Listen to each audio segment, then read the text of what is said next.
老友記你好啊！今日咧我哋介紹嘅食材咧就係小米。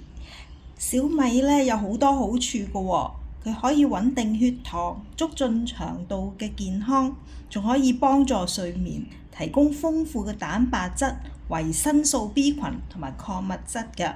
咁佢係屬於低升糖指數嘅食物啦，咁好適合糖尿病患者用㗎喎，咁又可以改善呢個消化系統嘅。咁同埋小米咧就不含麩質，對於麩質過敏嘅人士咧係好好嘅替代品嚟㗎。咁小米咧佢嘅蛋白質同埋豐富嘅纖維啦，咁又有維他命 B 群、B1、B2同埋礦物質鐵、鋅、鎂。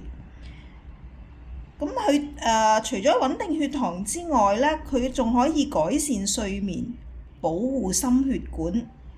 小米咧含有不飽和嘅脂肪酸，有助降低壞膽固醇，預防心血管嘅疾病，所以有抗氧化同埋美容嘅功效。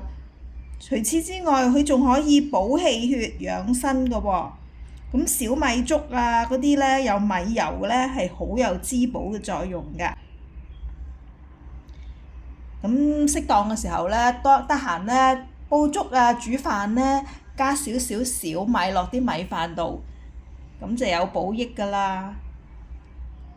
各位朋友，如果喜歡我呢條片嘅，請 subscribe、share 同埋 comments啊，拜拜。